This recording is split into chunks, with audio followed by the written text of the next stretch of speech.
Gênesis, capítulo 31 ao 40. Jacó foge de Labão. Logo, porém, Jacó percebeu que os filhos de Labão estavam reclamando dele. Jacó roubou tudo que era de nosso pai. À custa de nosso pai, adquiriu toda a sua riqueza. Jacó também começou a notar uma mudança na atitude de Labão para com ele. Então o Senhor disse a Jacó: volte para a terra de seu pai e de seu avô, a terra de seus parentes, e eu estarei com você. Jacó mandou chamar Raquel e Lia ao campo onde ele cuidava de seus rebanhos e disse a elas: notei que seu pai mudou de atitude em relação a mim. O Deus de meu pai, porém, tem estado comigo. Vocês sabem como tenho trabalhado arduamente a serviço de seu pai. Contudo, ele me enganou e mudou meu salário 10 vezes. Mas Deus não permitiu que ele me prejudicasse. Se ele dizia: os salpicados serão o seu salário, o rebanho começava a dar crias salpicadas. E quando mudava de ideia e dizia: os listrados serão o seu salário, então o rebanho inteiro dava crias listradas. Desse modo Deus tirou os animais de seu pai e os deu a mim. Certa vez, na época do acasalamento, tive um sonho e vi que os bodes que se acasalavam com as cabras eram listrados, salpicados e malhados. Então em meu sonho, o anjo de Deus me disse: Jacó. E eu respondi: aqui estou. E o anjo disse: levante os olhos e você verá que apenas os machos listrados, salpicados e malhados estão se acasalando com as fêmeas de seu rebanho, pois vejo como Labão tem tratado você. Eu sou o Deus que lhe apareceu em Betel, o lugar onde você ungiu a coluna de pedra e fez seu voto a mim. Agora apronte-se, saia desta terra e volte à sua terra natal. Raquel e Lia responderam: da nossa parte tudo bem. Afinal, não herdaremos coisa alguma da riqueza de nosso pai. Ele reduziu nossos direitos aos mesmos que têm as mulheres estrangeiras. Depois que nos vendeu, desperdiçou todo o dinheiro que você pagou por nós. Toda a riqueza que Deus tirou de nosso pai e deu a você, é por direito nossa e de nossos filhos. Por isso, faça o que Deus ordenou. Então Jacó montou suas mulheres e seus filhos em camelos. E conduziu adiante todos os seus rebanhos. Juntou todos os bens que havia adquirido em Padã-Arã e partiu para a terra de Canaã, onde vivia Isaque seu pai. Quando partiram, Labão estava num lugar afastado, tosqueando suas ovelhas. Raquel roubou os ídolos da casa que pertenciam a seu pai e os levou consigo. Assim Jacó enganou Labão, o arameu, partindo sem avisá-lo de que iam embora.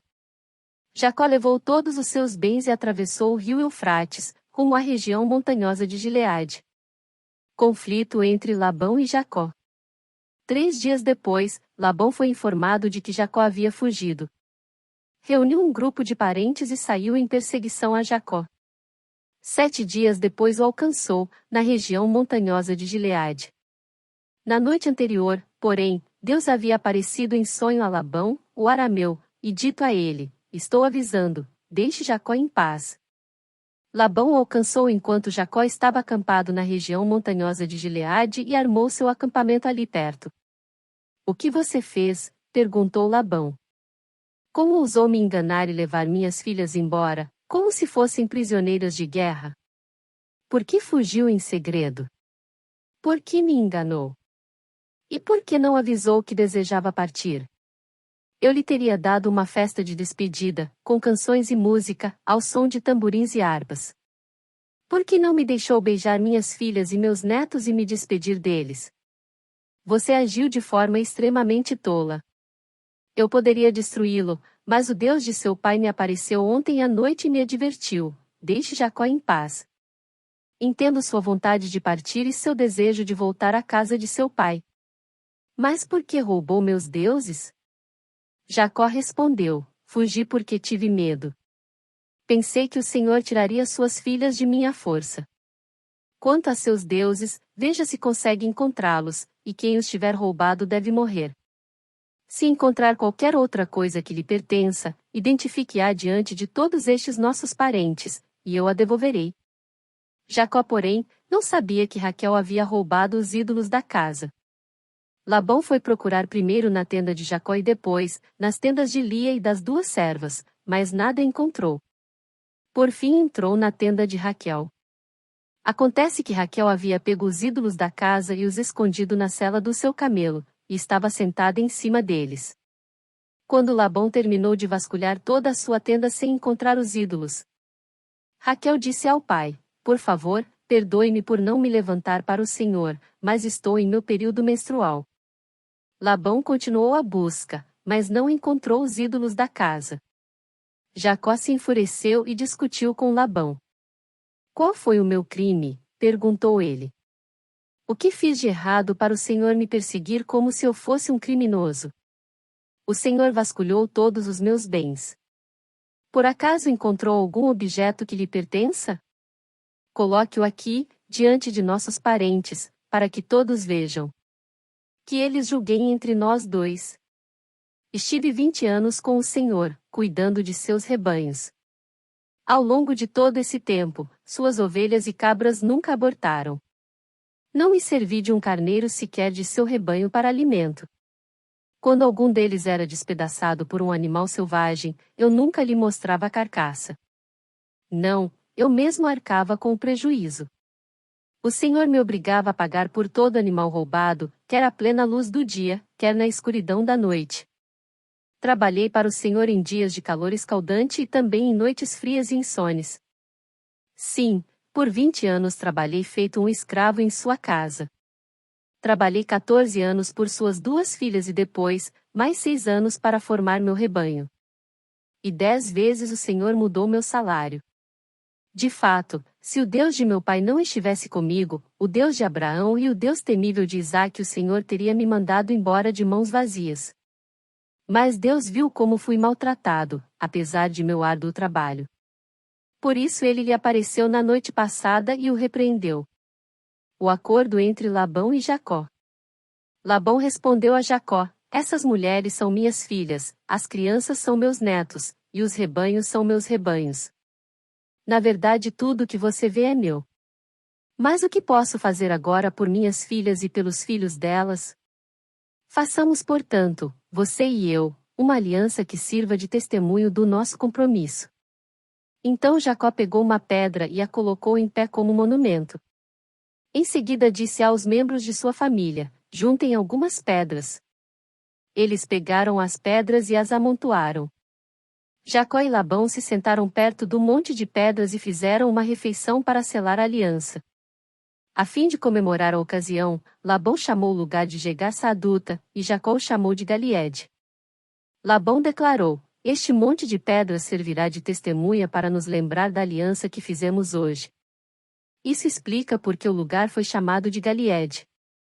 Também foi chamado de Mispá, pois Labão disse: Vigie o Senhor a você e a mim para garantir que guardaremos esta aliança quando estivermos longe um do outro. Se você maltratar minhas filhas ou se casar com outras mulheres, mesmo que ninguém mais veja, Deus verá. Ele é testemunha desta aliança entre nós. Veja este monte de pedras, prosseguiu Labão. Veja também este monumento que levantei entre nós dois. Estão entre mim e você como testemunhas dos nossos votos. Nunca atravessarei para o lado de lá do monte de pedras a fim de prejudicá-lo, e você jamais deve atravessar para o lado de cá a fim de prejudicar-me. Invoco o Deus de nossos antepassados, o Deus de seu avô Abraão e o Deus de meu avô Naor, para que sirva de juiz entre nós.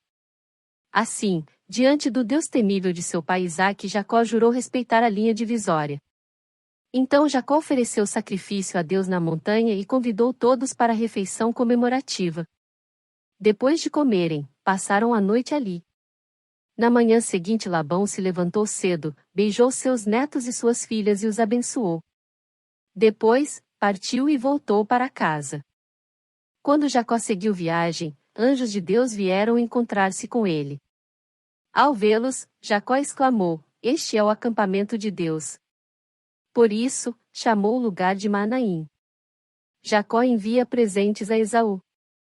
Então Jacó enviou adiante dele mensageiros a seu irmão Esaú, que vivia na região de Seir, na terra de Edom. Disse-lhes: Deem a seguinte mensagem ao meu senhor Esaú: Assim diz seu servo Jacó: Até o momento estava morando com nosso tio Labão e agora tenho bois, jumentos, rebanhos de ovelhas e cabras, além de muitos servos e servas. Enviei estes mensageiros para informar meu senhor da minha chegada, na esperança de que me receba amistosamente. Depois de transmitirem a mensagem, voltaram a Jacó e lhe disseram: Estivemos com seu irmão Esaú, e ele está vindo ao seu encontro com um bando de 400 homens. Quando ouviu a notícia, Jacó ficou apavorado. Dividiu em 2 grupos sua família e seus servos, e também os rebanhos, os bois e os camelos, pois pensou: se Esaú encontrar um dos grupos e atacá-lo, talvez o outro consiga escapar. Então Jacó orou: Ó Deus de meu avô Abraão, e Deus de meu pai Isaque, ó Senhor, tu me disseste: volte para sua terra natal, para seus parentes. E prometeste: tratarei bem de você. Não sou digno de toda a bondade e fidelidade que tens mostrado a mim, teu servo. Quando saí de casa e atravessei o rio Jordão, não possuía nada além de um cajado. Agora minha família e meus servos formam 2 caravanas. Por favor, salva-me de meu irmão Esaú. Estou com medo de que ele venha atacar tanto a mim quanto a minhas mulheres e meus filhos. Mas tu prometeste: certamente tratarei bem de você e multiplicarei seus descendentes até que se tornem tão numerosos quanto a areia à beira do mar, que não se pode contar. Jacó passou a noite ali. Depois, escolheu entre seus bens os seguintes presentes para seu irmão Esaú: 200 cabras, 20 bodes, 200 ovelhas, 20 carneiros, 30 fêmeas de camelo com seus filhotes, 40 vacas, 10 touros, 20 jumentas e 10 jumentos. Dividiu esses animais em rebanhos, entregou cada rebanho a um servo e lhes disse: vão à minha frente com os animais, mas mantenham certa distância entre os rebanhos. Aos homens encarregados do primeiro grupo, deu as seguintes instruções: quando meu irmão Esaú se encontrar com vocês, ele perguntará: de quem são servos? Para onde vão? Quem é o dono destes animais? Respondam: eles pertencem ao seu servo Jacó, mas são um presente para Esaú, o senhor dele. Veja, ele está vindo atrás de nós. Jacó deu a mesma instrução aos encarregados do segundo e do terceiro grupo e a todos que seguiam os rebanhos: digam a mesma coisa a Esaú quando o encontrarem, e não se esqueçam de acrescentar: veja, seu servo Jacó está vindo atrás de nós. Jacó pensou: tentarei apaziguá-lo com os presentes que estou enviando à minha frente. Quando o vir, quem sabe ele me receberá amistosamente. Assim os presentes foram enviados à frente enquanto Jacó passou aquela noite no acampamento. Jacó luta com Deus. Durante a noite Jacó se levantou, tomou suas 2 mulheres, suas 2 servas e seus 11 filhos e atravessou com eles o rio Jaboque. Depois de levá-los para outra margem, fez passar todos os seus bens. Com isso, Jacó ficou sozinho no acampamento. Veio então um homem, que lutou com ele até o amanhecer. Quando o homem viu que não poderia vencer, tocou a articulação do quadril de Jacó e a deslocou. O homem disse: deixe-me ir, pois está amanhecendo. Jacó, porém, respondeu: não o deixarei ir enquanto não me abençoar. Qual é seu nome? Perguntou o homem. Jacó, respondeu ele. O homem disse: seu nome não será mais Jacó. De agora em diante você se chamará Israel, pois lutou com Deus e com os homens e venceu. Por favor, diga-me qual é seu nome, disse Jacó. Por que quer saber meu nome? Replicou o homem. E abençoou Jacó ali. Jacó chamou aquele lugar de Peniel, pois disse: vi Deus face a face, e no entanto, minha vida foi poupada. O sol estava nascendo quando Jacó partiu de Peniel, mancando por causa do quadril deslocado. Até hoje o povo de Israel não come o tendão perto da articulação do quadril, por causa do que aconteceu naquela noite em que o homem feriu o tendão do quadril de Jacó. A reconciliação de Jacó e Esaú. Jacó levantou os olhos e viu Esaú aproximando-se com seus 400 homens. Assim dividiu os filhos entre Lia, Raquel e as 2 servas. Colocou as servas e os filhos delas à frente, Lia e seus filhos em seguida, e Raquel e José por último. Jacó passou à frente e, ao aproximar-se de seu irmão, curvou-se até o chão 7 vezes. Esaú correu ao encontro de Jacó e o abraçou, pôs os braços em volta do pescoço do irmão e o beijou. E os 2 choraram. Então Esaú viu as mulheres e as crianças e perguntou: Quem são estas pessoas que estão com você? Jacó respondeu: São os filhos que Deus em sua bondade concedeu a seu servo. As servas e seus filhos se aproximaram e se curvaram diante de Esaú. Em seguida, Lia e seus filhos vieram e se curvaram diante dele. Por fim José e Raquel se aproximaram e se curvaram diante dele. E o que eram todos aqueles rebanhos que encontrei no caminho? Perguntou Esaú. Jacó respondeu: São presentes, meu senhor, para garantir sua amizade. Meu irmão, eu já tenho muitos bens, disse Esaú. Guarde para você o que é seu. Mas Jacó insistiu: Não. Se obtive seu favor, peço que aceite meu presente. E que alívio é ver seu sorriso amigável.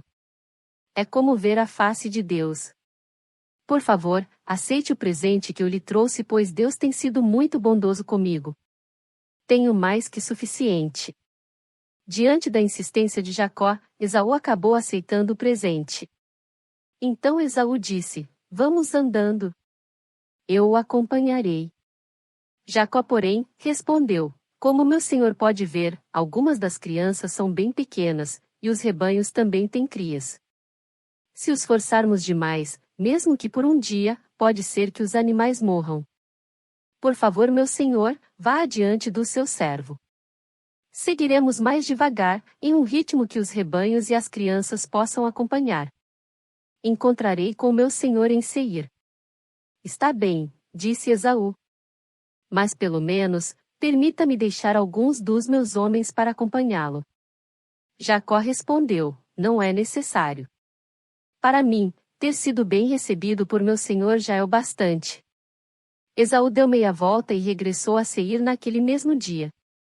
Jacó, por sua vez, viajou até Sucote, onde construiu uma casa para si e abrigos para seus rebanhos. Por isso, aquele lugar é chamado de Sucote. Depois de percorrer todo o caminho desde Padã-Arã, Jacó chegou em segurança à cidade de Siquém, na terra de Canaã, e acampou em seus arredores.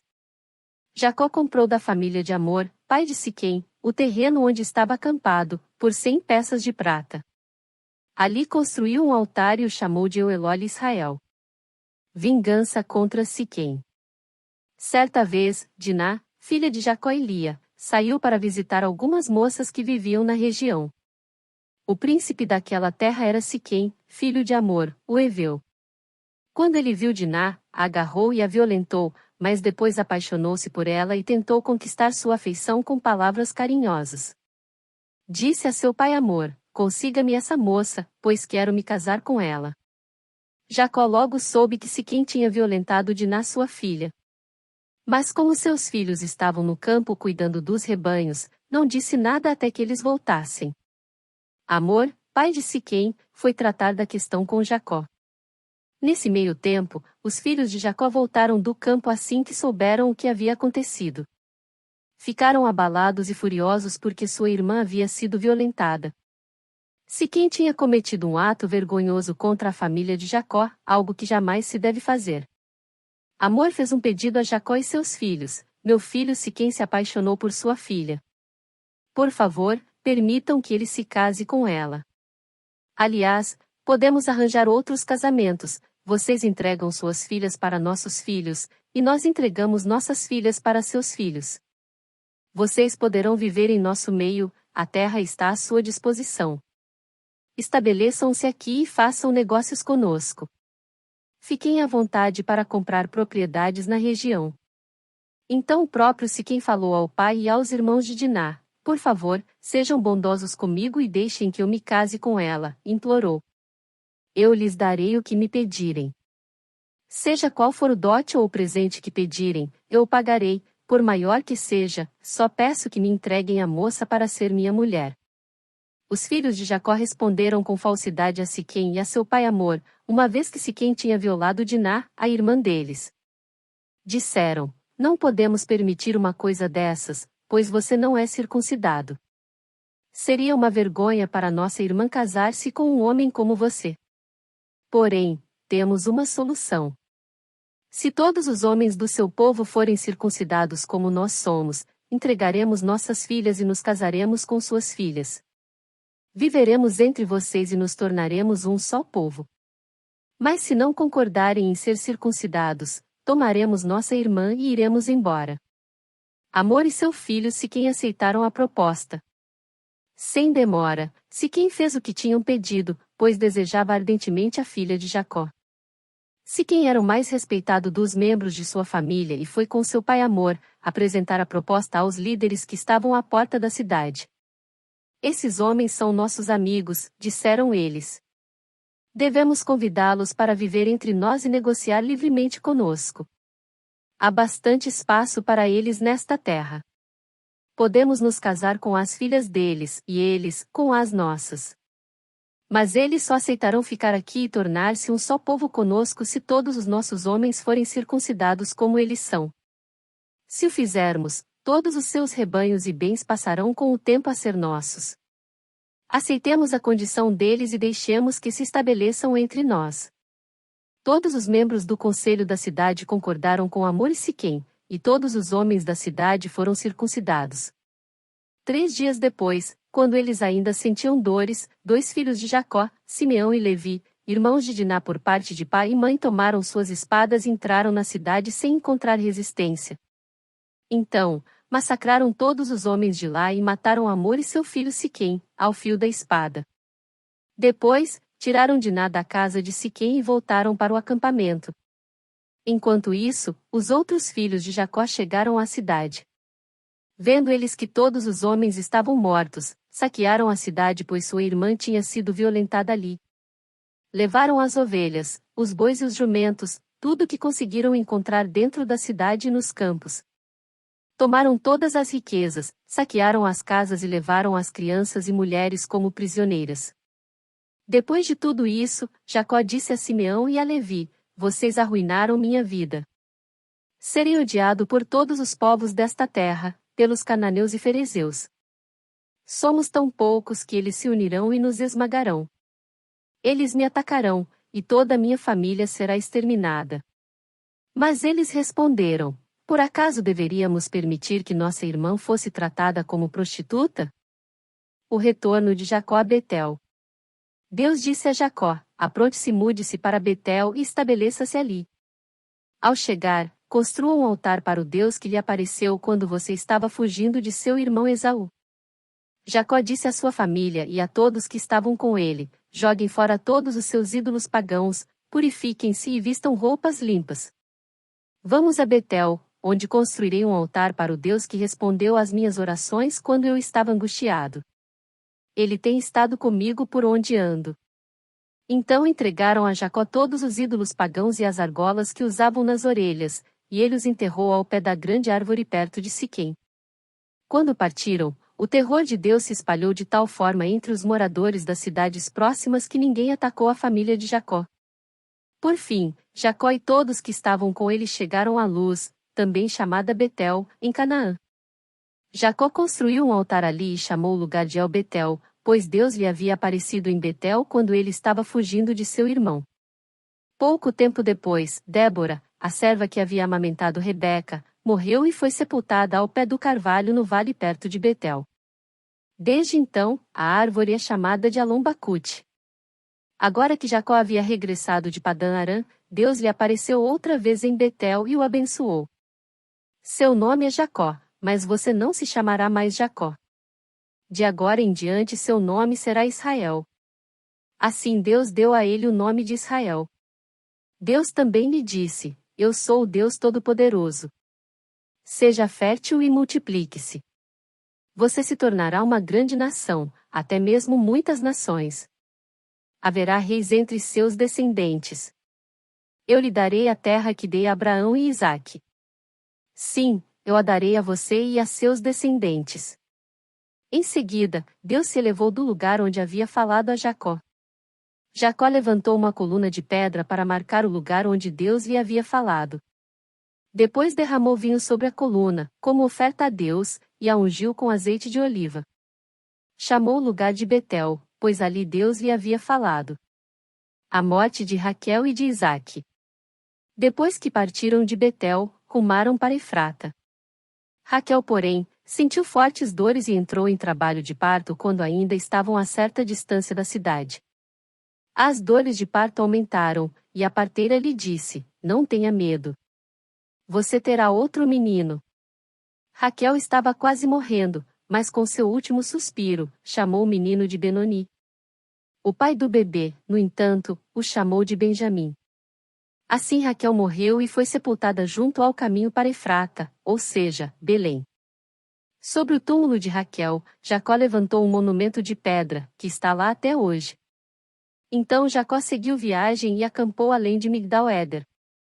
Enquanto moravam ali, Ruben teve relações com Bila, concubina de seu pai, e Jacó ficou sabendo disso. Estes são os nomes dos 12 filhos de Jacó. Os filhos de Lia foram Ruben, o filho mais velho de Jacó, Simeão, Levi, Judá, Issacar e Zebulon. Os filhos de Raquel foram José e Benjamim. Os filhos de Bila, serva de Raquel, foram Dan e Naftali. Os filhos de Zilpa, serva de Lia, foram Gade e Asser. Esses são os filhos que nasceram a Jacó em Padã-Arã. Então Jacó voltou à casa de seu pai Isaque em Manre perto de Quiriate-Arba, hoje chamada Hebrom, onde Abraão e Isaque viveram como estrangeiros.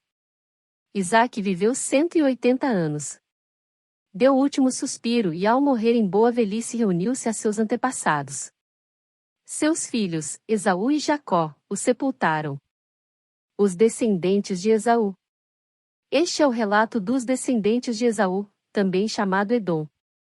Esaú se casou com duas moças de Canaã, Ada, filha de Elon, o Hitita, e Oolibama, filha de Aná e neta de Zibeão, o Heveu.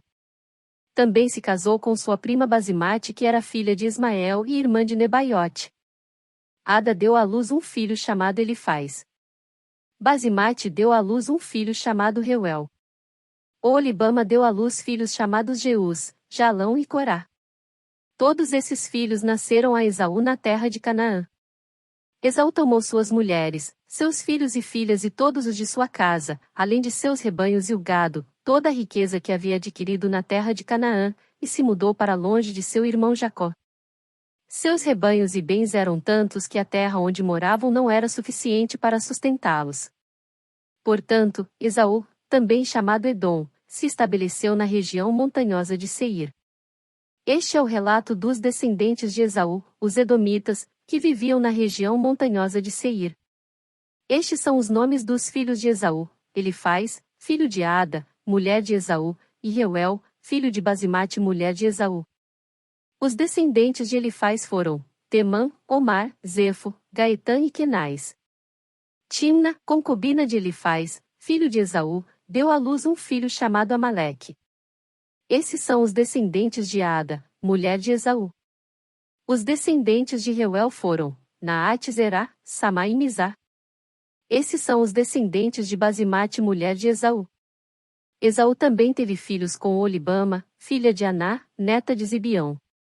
Seus nomes eram Jeus, Jalão e Corá.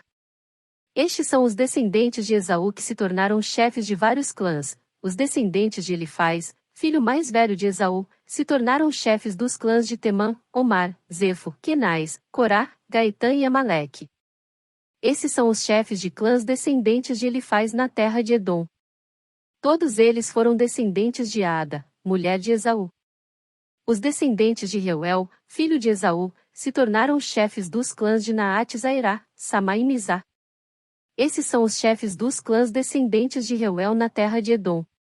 Todos eles foram descendentes de Basimate, mulher de Esaú.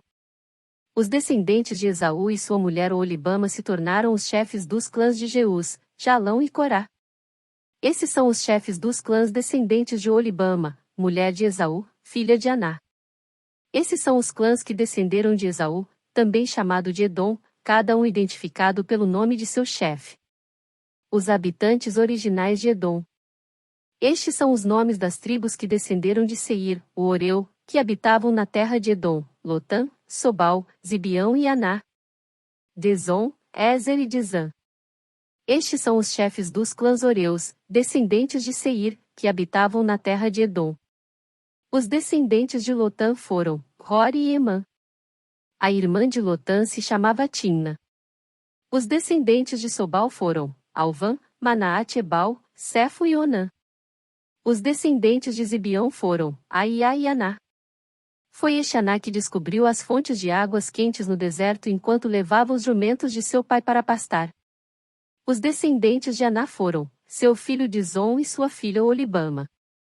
Os descendentes de Dizon foram Endã, Isbã, Itrã e Querã. Os descendentes de Ezer foram Bilã, Zaavã e Acã. Os descendentes de Dizã foram Uz e Arã. Estes, portanto, foram os chefes dos clãs Oreus, Lotã, Sobal, Zibeão, Aná, Dizon, Ezer e Dizã. Os clãs Oreus são identificados pelo nome de seus chefes, que habitavam na terra de Seir. Reis de Edom. Estes são os reis que governaram na terra de Edom antes de os israelitas terem rei. Belá, filho de Beor, reinou em Edom, na cidade de Dinabá. Quando Belá morreu, Jobabe filho de Zerá, de Bosra, foi seu sucessor. Quando Jobabe morreu, Uzã, da terra dos Temanitas, foi seu sucessor. Quando Uzã morreu, Hadade filho de Bedade foi seu sucessor na cidade de Avite.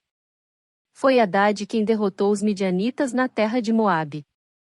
Quando Hadade morreu, Samlá, da cidade de Masreca, foi seu sucessor. Quando Samlá morreu, Saul, da cidade de Reobote próxima ao Eufrates, foi seu sucessor. Quando Saul morreu, Baal-Anã, filho de Acbor, foi seu sucessor. Quando Baal-Anã, filho de Acbor, morreu, Hadade foi seu sucessor na cidade de Paú. Sua mulher era Metabel, filha de Matrede e neta de Mesaabe.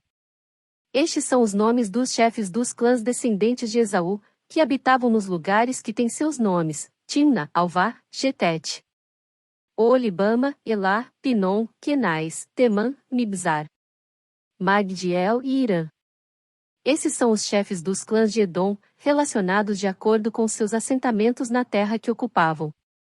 Todos eles foram descendentes de Esaú, antepassado dos Edomitas.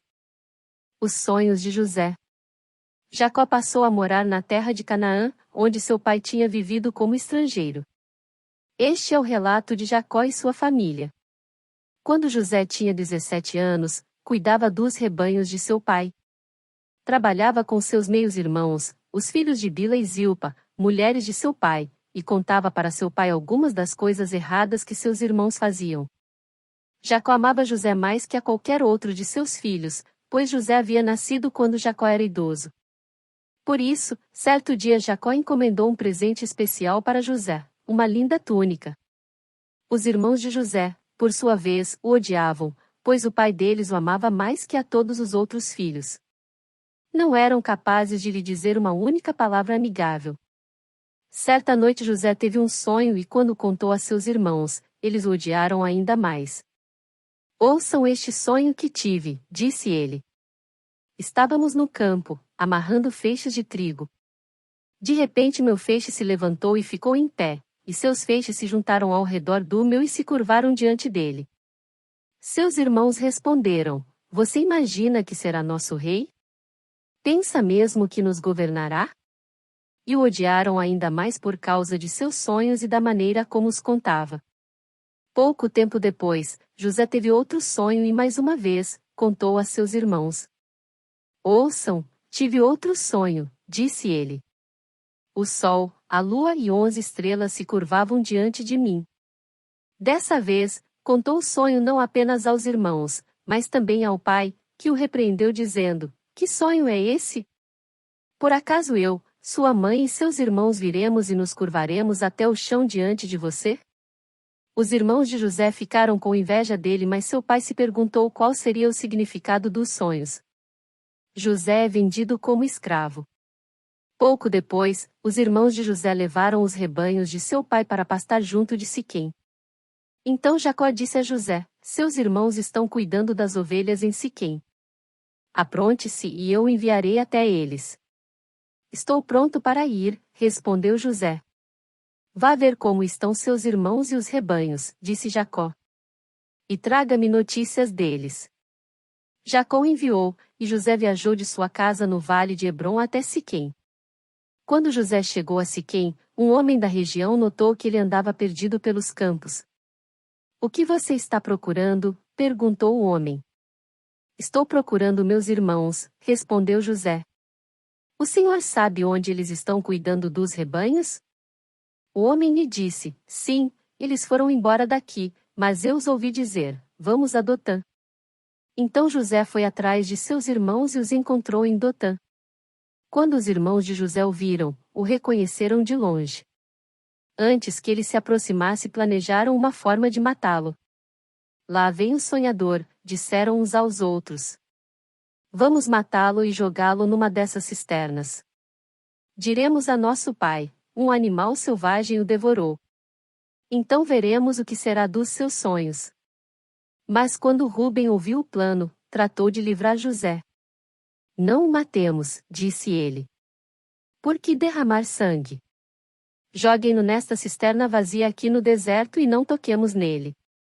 Rúben planejava resgatar José e levá-lo de volta ao pai. Assim, quando José chegou, os irmãos lhe arrancaram a linda túnica que ele estava usando. O agarraram e o jogaram na cisterna vazia, ou seja, sem água. Mais tarde, quando se sentaram para comer, viram ao longe uma caravana de camelos vindo em sua direção.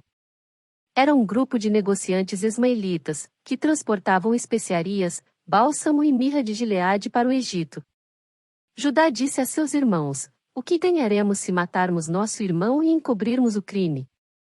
Em vez de matá-lo, vamos vendê-lo aos negociantes ismaelitas.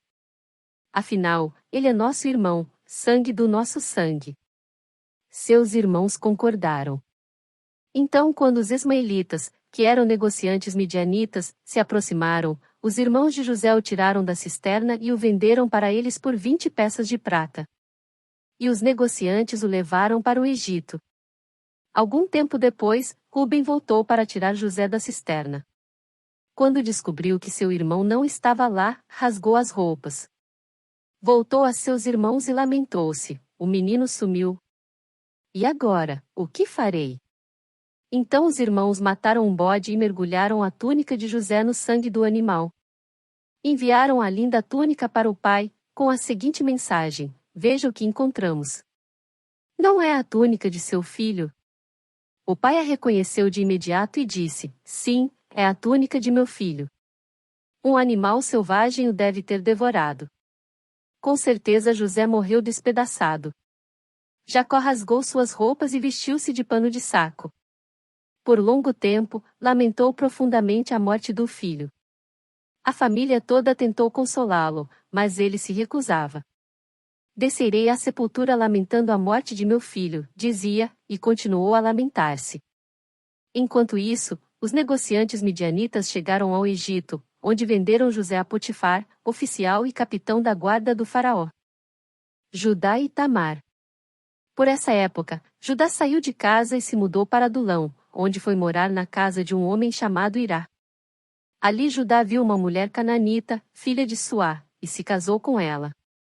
Teve relações com a mulher, e ela engravidou e deu à luz um filho, que ele chamou de Er. Ela engravidou novamente e deu à luz outro filho, que chamou de Onã. Quando estavam morando em Quisibe, ela deu à luz o terceiro filho e o chamou de Selá. No devido tempo, Judá arranjou o casamento de Er, seu filho mais velho, com uma moça chamada Tamar. Mas Er era um homem perverso aos olhos do Senhor, por isso o Senhor lhe tirou a vida.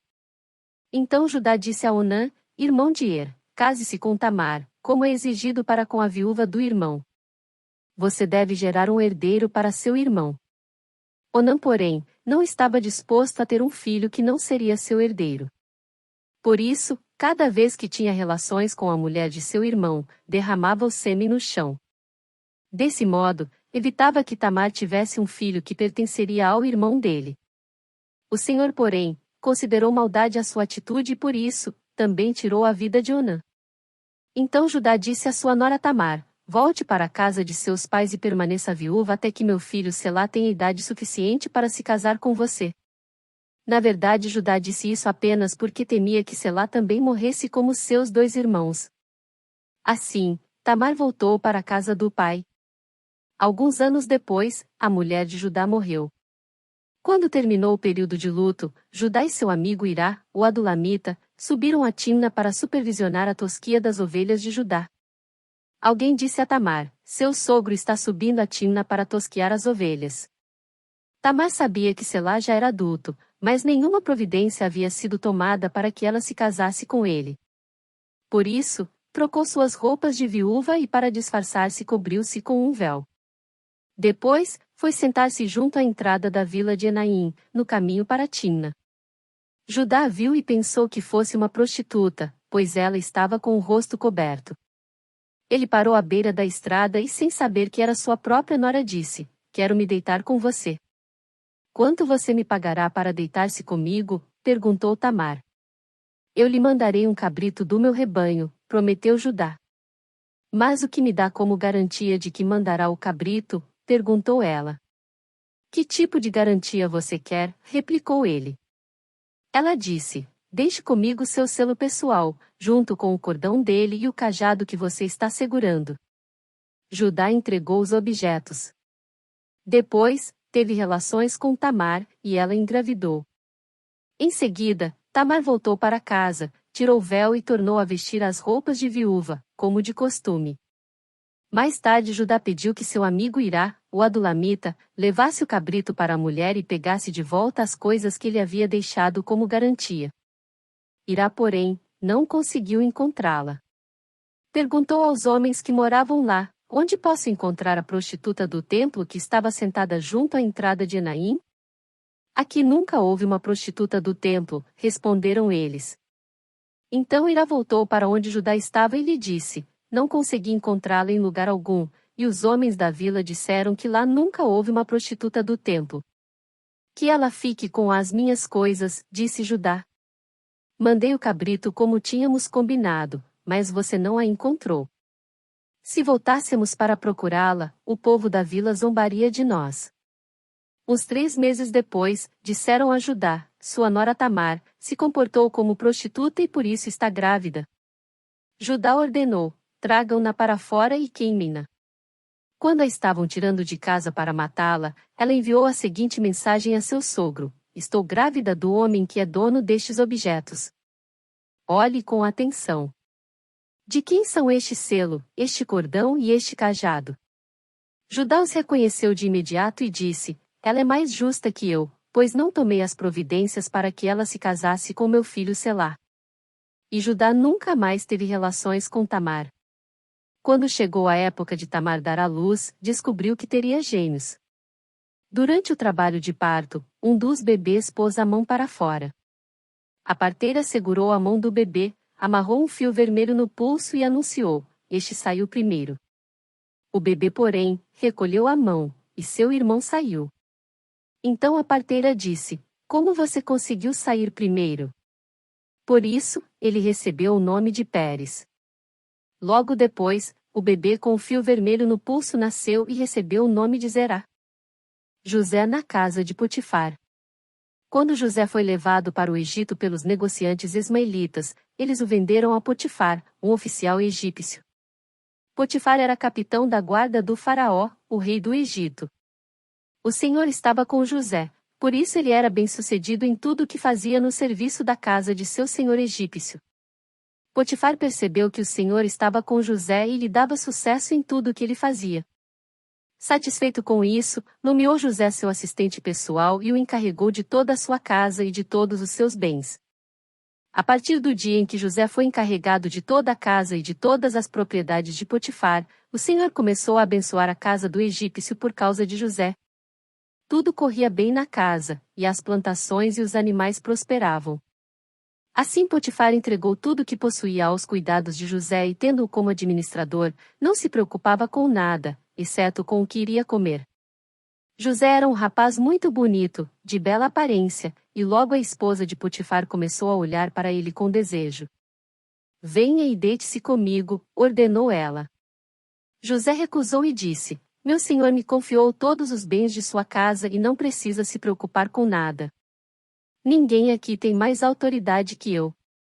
Ele não me negou coisa alguma, exceto a senhora, pois é mulher dele. Como poderia eu cometer tamanha maldade?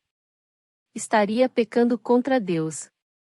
A mulher continuava a assediar José diariamente, mas ele se recusava a deitar-se com ela. Certo dia, porém, quando José entrou para fazer seu trabalho, não havia mais ninguém na casa. Ela se aproximou, agarrou-o pelo manto e exigiu: venha, deite-se comigo. José se desvencilhou e fugiu da casa, mas o manto ficou na mão da mulher. Quando ela viu que José tinha fugido, mas que o manto havia ficado na mão dela, chamou seus servos. Vejam, disse ela. Meu marido trouxe esse escravo hebreu para nos fazer de bobos. Ele entrou no meu quarto para me violentar, mas eu gritei. Quando ele me ouviu gritar, saiu correndo e escapou, mas largou seu manto comigo. Ela guardou o manto até o marido voltar para casa. Então contou-lhe sua versão da história. O escravo hebreu que você trouxe para nossa casa tentou aproveitar-se de mim, disse ela. Mas quando eu gritei, ele saiu correndo e largou seu manto comigo. José é preso. Ao ouvir a mulher contar como José havia tratado, Potifar se enfureceu. Pegou José e o lançou na prisão onde ficavam os prisioneiros do rei, e ali José permaneceu. Mas o Senhor estava com ele na prisão e o tratou com bondade. Fez José conquistar a simpatia do carcereiro, que em pouco tempo, encarregou José de todos os outros presos e de todas as tarefas da prisão. O carcereiro não precisava mais se preocupar com nada, pois José cuidava de tudo. O Senhor estava com ele e lhe dava sucesso em tudo o que ele fazia. José interpreta o sonho de 2 prisioneiros. Algum tempo depois, o chefe dos copeiros e o chefe dos padeiros do faraó ofenderam seu senhor, o rei do Egito. O faraó se enfureceu com os 2 oficiais e os mandou para a prisão onde José estava, no palácio do capitão da guarda. Eles ficaram presos por um bom tempo, e o capitão da guarda os colocou sob a responsabilidade de José, para que cuidasse deles. Certa noite, enquanto estavam presos, o copeiro e o padeiro tiveram, cada um sonho, e cada sonho tinha o seu significado. Quando José os viu no dia seguinte, notou que os 2 estavam perturbados e perguntou: por que vocês estão preocupados? Eles responderam: esta noite nós 2 tivemos sonhos, mas ninguém sabe nos dizer o que significam. A interpretação dos sonhos vem de Deus, disse José. Contem-me o que sonharam. O chefe dos copeiros foi o primeiro a relatar seu sonho a José. Em meu sonho, vi na minha frente uma videira, disse ele. Havia 3 ramos que começaram a brotar e florescer e em pouco tempo, produziram cachos de uvas. Eu tinha na mão o copo do faraó. Tomei um dos cachos de uva, espremi o suco na taça e a coloquei na mão do faraó. José disse: este é o significado do sonho. Os 3 ramos representam 3 dias. Dentro de 3 dias, o faraó o elevará de volta ao seu cargo de chefe dos copeiros. Quando a situação estiver bem para você, peço que se lembre de mim. Fale de mim ao faraó, para que ele me tire deste lugar. Pois fui trazido à força da minha terra natal, a terra dos hebreus, e agora estou nesta prisão, onde fui lançado sem motivo justo. Ao ouvir a interpretação favorável de José para o primeiro sonho, o chefe dos padeiros lhe disse: também tive um sonho. Nele havia 3 cestos de pães brancos empilhados sobre a minha cabeça. No cesto de cima, havia pães e doces de todo tipo para o faraó, mas as aves vieram e comeram do cesto que estava sobre a minha cabeça. José lhe disse: este é o significado do sonho. Os 3 cestos também representam 3 dias. Dentro de 3 dias, o faraó pendurará sua cabeça em um poste e as aves comerão sua carne. 3 dias depois, era o aniversário do faraó, e ele preparou um banquete para todos os seus oficiais e funcionários. Convocou o chefe dos copeiros e o chefe dos padeiros para comparecerem à festa. Elevou o chefe dos copeiros de volta a seu cargo, para que voltasse a entregar o copo ao faraó. Quanto ao chefe dos padeiros, mandou enforcá-lo, como José havia previsto ao interpretar o sonho dele. O chefe dos copeiros, porém, se esqueceu completamente de José e não pensou mais nele.